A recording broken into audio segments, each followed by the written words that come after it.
Talia, on the other hand, not so much. Warzone hasn't been picking up that champion. They're probably just not trying to take any chances here. Oh, you see Trundle getting banned away. The first ban of the group stages here, so that Troll not being too high priority on that one. Seeing Trundle's kind of be a little bit hit and miss. He's played that top lane, he's played that support, but not really being dealt a good hand.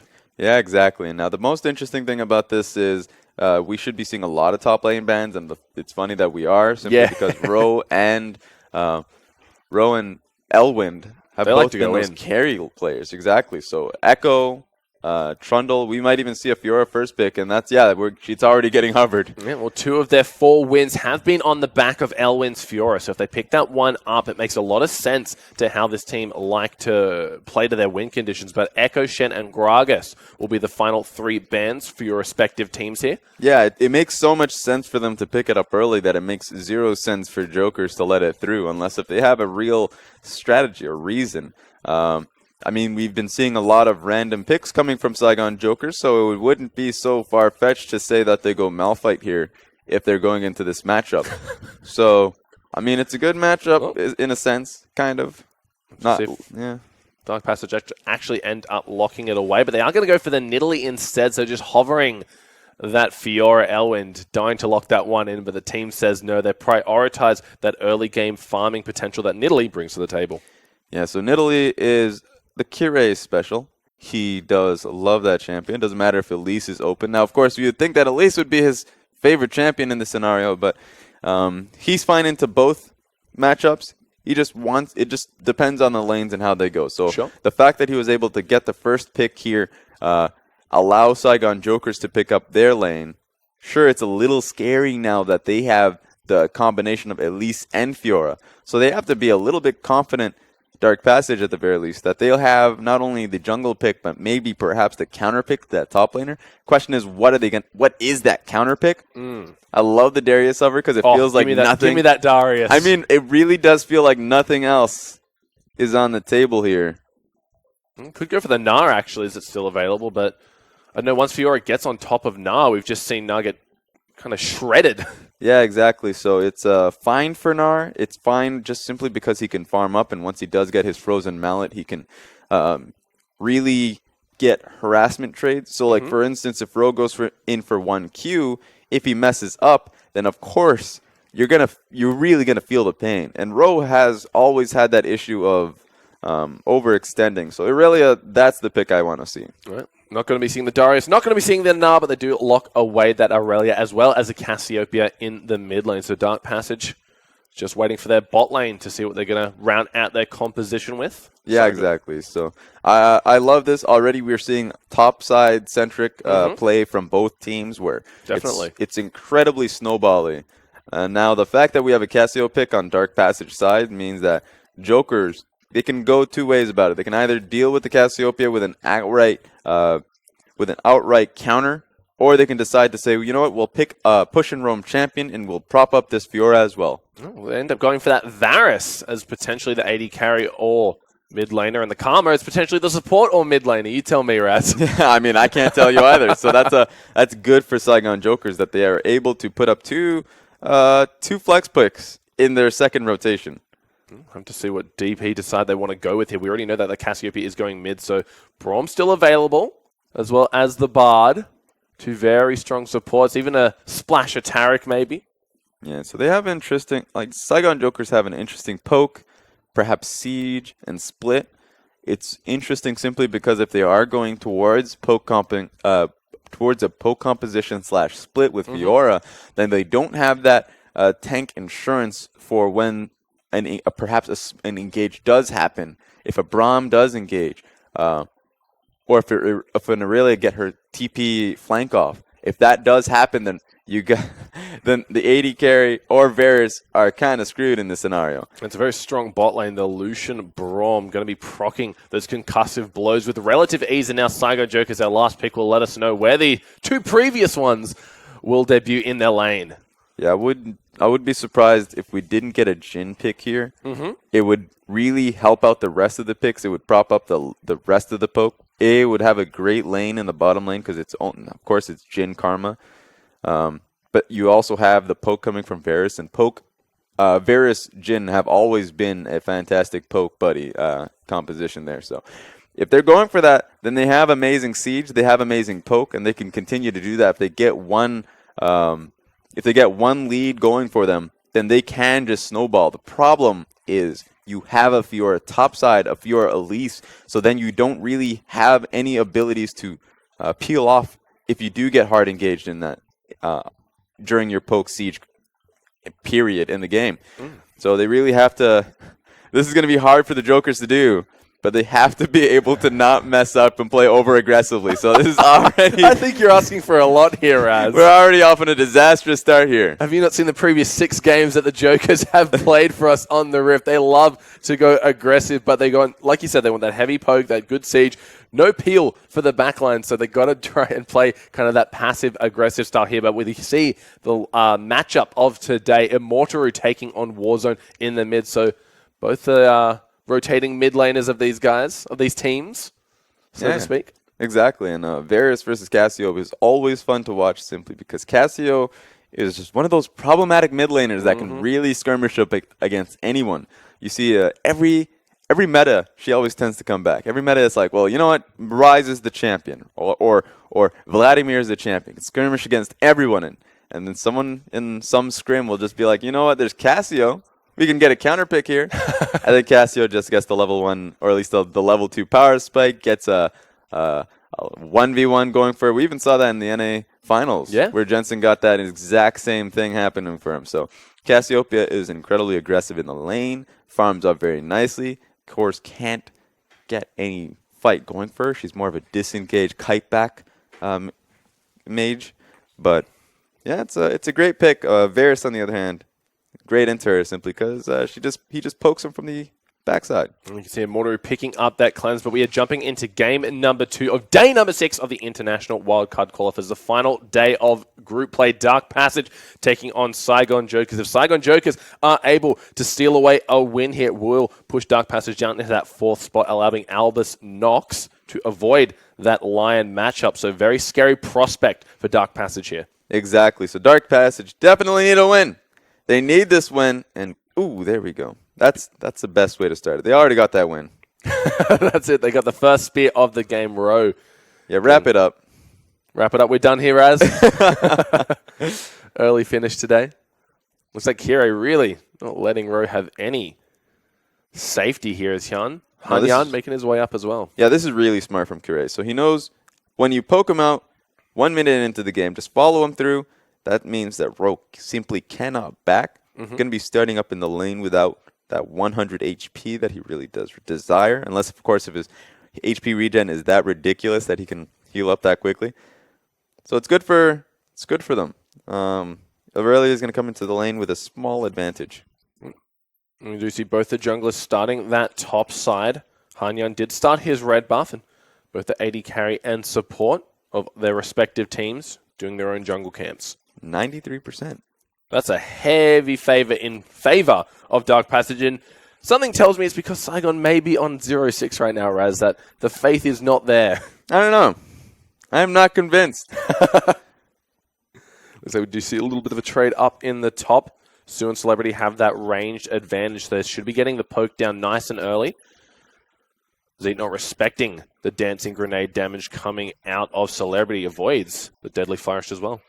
Best thing about Celebrity is he's been on a few champions now. We've seen his aggression on every single champion, and it's remained the same. So having him on Jhin is a little fun. We'll see every time he gets his 4th auto proc how much he wants it. Yep. So we'll see how the lane goes for him if he actually gets far enough ahead. These two are going to be trading blows. Elwyn may get the favorable one out of that, but Ro does proc a vital in the meantime. But I'm curious to what are the situations where you go for an Elise and a Nidalee over, say, the Rek'Sai? Well, it just came down to their priority and their composition. Sure. Simply, Dark Passage is a team. Their win conditions have come through Elwyn. Now, Rek'Sai and, let's say, even Gragas, both picks can work. It's just that if you decide to prop up your top lane pick, they will lose in the 2v2. If, let's say, you go Rek'Sai and Fiora versus Elise and Aurelia, well, whoever Irelia, or at least Elise, targets with the cocoon.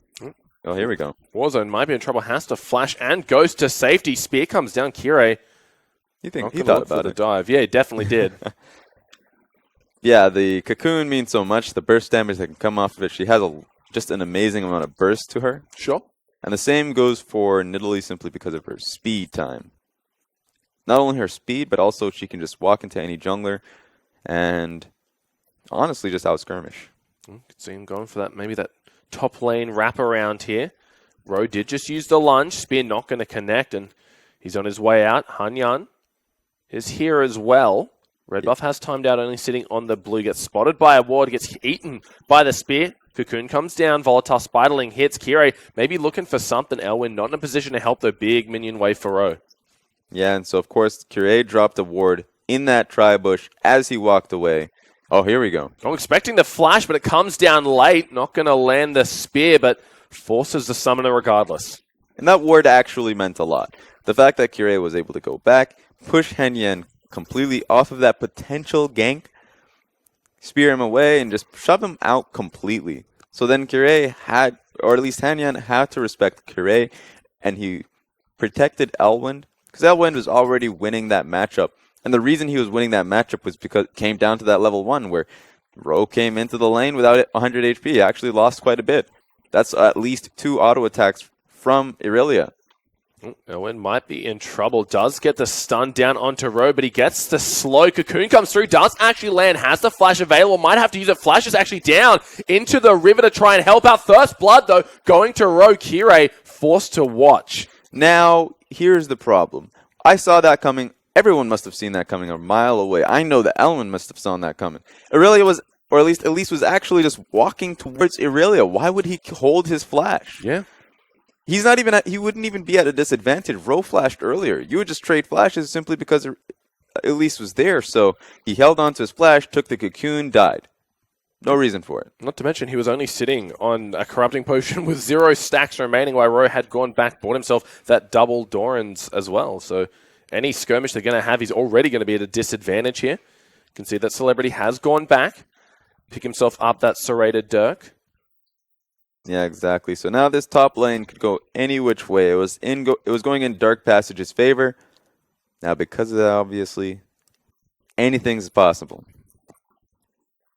No flash available still on those top laners, but everywhere else looking nice and healthy. Ghost nearly back available for Warzone, but no flash, so maybe Kirei, after what happened in the top, may look to turn his attentions on that mid lane, but we can see Hanyan making a way in. Potential blue steal coming, as we know that Nidalee is on that bot side of the map. It is the Infernal Drake being the first one to spawn, so maybe some priority we'll see out of these two teams on that one.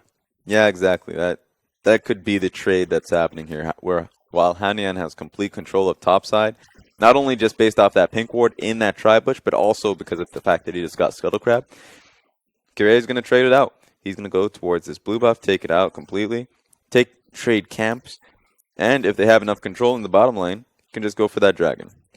We'll have to see how Dark Passage do answer, because once again, Hanyan, he's just making his way up to that blue buff. Sue spotted out Kirei. Kirei also on a ward, does have that true vision from the Raptor camp. Can't seem to find it out, though, so Elise just going to be taking away the opposite side of the jungle. Yeah, the fact that Saigon Joker's bottom lane have enough pressure in the lane that they pinked out that blue buff and are now forcing shove bottom's lane, or at least Jin is, while Sue's just completely walking around, means that Kirei loses out quite a bit in this trade. Not only do Saigon Jokers have priority and pressure topside, but then Kirei just completely loses out in the camp trade. Comes into the jungle and finds the leftovers left by Hanyan's Elise, so going to be feeling a little bit salty after that one, considering he didn't get a blue steal of his own, as Hanyan did start that red buff, so the respawn was still a minute and a bit away. Yeah, see, that just comes down to communication at the point, because Kirei actually could have went and forced that fight. Oh, spear lands onto Ro. He might be in trouble. Throws down the grand challenge, but here comes Hanyan. Does a lot of damage, but now the focus is onto Elwyn. Does get the kill. Hunt flashes in, gets stunned by the Equilibrium Strike. Can't seem to find the kill. He gets it under tower, but he's going to lose his life. So Elwyn picks up a double in the 2v2. Yeah, that's a solid worth if I've ever seen one. Elwyn coming out of that with a double kill means a lot. especially since Elise came out with that one kill. Didn't get anything. Sue going to get stunned up here by the concussive blow. Xenon avoids the deadly forest. Now the focus is onto Celebrity. He has to flash to avoid the culling. Does he have enough mana to go for maybe a sneaky ultimate? Not going to find it, but back onto that top lane Elwind. He's also 20-something CS ahead as well. Yeah, exactly. So this top lane is going very well in favor of Dark Passage. That worked out incredibly well for Dark Passage, even though it should not have.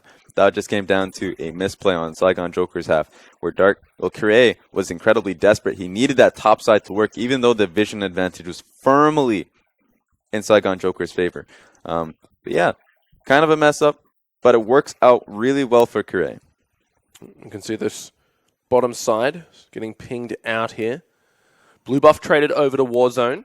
No blue buff for Immortaru, so he's going to just rely on the mana from his tier alone to keep his pool nice and high. Ro, you can see already taking a lot of damage just from one unfavorable trade, so he has to play very respective. Curious in the bot, but once again, Hyana is mirroring that one. There comes the ultimate spear, actually lands. Xenon picks up a very nice kill into Celebrity. Now that was really well controlled, and if he had hit that, they would have gone in. But exactly, they knew that his flash was down, simply because of that early skirmish. And they were able to punish it. Really well done.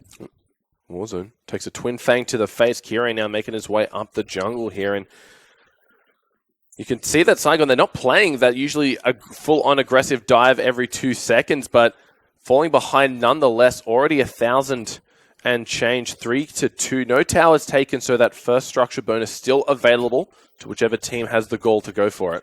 Yeah, I mean, they're not playing that aggressively yet. They play aggressively as a unit. They don't play so much, so I want to say not early before 10 minutes, but there are a few games where they just actually go incredibly ham before 10 minutes, so I can't even say that. Yeah, it's a mixed bag of what type of aggression are you going to see from Saigon Joker's aggression being the name of the game for these guys. Ro going for some trades against Elwind, gets hit by the spear, tries to riposte it, not going to happen. Flash comes through, but Elwind on a killing spree picks up his third. All right, this is awful for Saigon Jokers. This matchup is getting awfully snowbally. I mean, it was snowbally from champion select alone, but now that we have 3 kills on Aurelia and that massive CS differential, then you have to do something, especially if you're Elise. You have to focus now bot side. You have Jin, you have Karma, and you have Elise. That should be good enough for a gank to go off. Of course, they have all sums up in bottom lane except for that exhaust. That's going to be coming up very soon. And the dragon is available, so it's going to be risky, but they need a risky play for them to be saved because they cannot be walking towards this top side unless if they decide to swap this matchup. Curie does actually get spotted out by a ward, so Rogue going to play very, very safe. You can see Elwind kind of prepping the back line for optimal dash creep highway to get himself into stun range of Ro, but looking across at the gold, 1.2 thousand ahead is Elwind of Ro right now. Flash actually comes through from Immortaru. Warzone flashes of his own, does take the damage, but not the stun. Yeah, so that was great response from Warzone. He just flashed ulti to see if he can go. Maybe he was just trying to bait and check if Warzone was going to do something off of a minion wave. Oh, Sue does get stunned up, knocked up after forced to flash heal as well coming out of Celebrity. There's a concussive blow. Xenon uses a culling, looking for 2. He might be able to get it, and he does the double kill. Oh, there we go. He still doesn't have flash up. It's coming up soon, but every time, now even this bottom lane is working out poorly for Saigon Jokers. They don't even really have that going for them in terms of his saving grace. They're losing out in 2 lanes, and Warzone still sitting 0-0-0, farming up quite all right. Actually, that's not even true. No. He's losing out in a counter matchup for himself. So there is nothing going well for Saigon Jokers 12 minutes into the game. Yeah, they're really struggling this time around. Infernal Dragon picked up. Kyrie solos that one away, and they also get themselves that first structure bonus shared between Xenon and Rogu. Kyrie might be in trouble. It's just going to get soloed out. Warzone needs one more attack to do it. Can he charge up the Q? Go for the snipe. He gets it. There we go. That's a single win. I mean, divide and conquer Dark Passage tried to do. They got the solo on the dragon. Of course, that left Kyrie fairly low. In the bottom lane. Oh, curtain call being used onto Rogu. Cocoon comes down, not going to land, flashes through. Hanyan has to respect the tower, and Oh, here we go. Yeah, Warzone just getting completely destroyed by Immortaru. No flash, no ghost available. All it takes is one Q, and the moon speed is enough. You mess up once, and that's what it comes down to. So Yeah. Immortaru still has his ulti up. He must have just ran him down the lane. Doesn't even have Ghost, honestly. He just has Cleanse, so... Flash Cocoon comes through immediately, cleanses away, goes for the ultimate. Can he get the 1v? Maybe looking for out. Comes down, he gets taken down, and Su, he's not strong enough. Deadly Flourish doesn't land. Kirei gets the heal off in time, and Immortaru with the outplay. Now, that's not even an outplay. What are you doing, Hanyan? You are sure you have 2 kills to your name, but you invested it in the cooldown reduction boots, and of course you have finished your jungle item, but you won't be able to 1v1 Immortaru. Perhaps he didn't. Okay. No, Elwyn just going to single-handedly take out Row under tower. So where is the saving grace for Saigon right now? We said that they have the poke the siege, but no peel to get them through, but I don't think they're going to make it that far. Okay, so it was just a simple chase down. That was just Warzone being out of position at that point. So, yeah, goodbye. But yeah, perhaps Hanyan thought that ulti was down because of the fact that that fight happened. That's not the case, and Warzone's dead. Warzone's just going to get completely collapsed upon. Whiffs the ultimate, but guess who doesn't? It's Rogu. Tags another one with the Q. There's the spear as well. Hanyan on the back getting completely soloed out by Elwind. Another double kill for Zeetnot.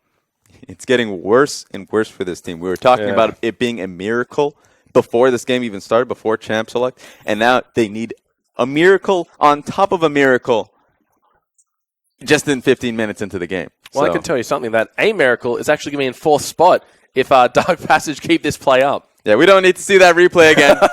All right, they're already dead. They're already gone. Oh, no. Row, 104 CS to 136. 4 kills ahead does Elwind have right now. And Row, he's trying to push up this with his Tiamat, but once again, Elwind looking to hunt him down. Oof. I was just looking for him to flash on top of him at that point. It just feels like, I don't want to say that they're swagging on him, but I've already said it now, so it's Run even with worse it, Raz. than that. I'm just going for it. They are completely embarrassing them at this point in the stage. Oh, there's a Cassiopeia ult, only gets the slow portion, but he is on the Miasma. Oh, this could be a turn. Oh, looking to try and turn it around. Mortar actually going to get snared up by Su. The Cocoon comes on in. They do get the first kill. Here comes Ro on the back. Deadly challenge has been laid down onto Kirei. Forced to retreat his way out of that one. Su doing a good job of keeping them slow, but there's Ro in the background. He's going to get taken down. Elwyn already a double. Looking for a triple. Can he make it the quad celebrity? He is on the run. Elwyn with ideals of grandeur. Gets the stun. Gets the auto. Gets the quadra. There it is. Where's the Penta? Elise, show yourself. She's taking red buff. Okay, well. Yeah, I was actually wondering where the TP was coming from Ro. He actually canceled it. It was a flank TP, but he was already there. He was really close by to the fight, so he just cancels TP, walks to it, and then he ends up dying, of course. So this is getting much worse for Saigon Jokers, obviously, but they needed to look for that fight. That was a good enough opportunity for them. They were far enough behind, but they need anything. They need Dark Passage to misplay in these fights for them to come back into this game. Anything's possible, obviously. Anything can happen, but it might not. No, definitely not. We're not with the way that Elwind is playing. Trinity Force complete 8-1 at the moment. Zeetnot just going to take that solo tower up top.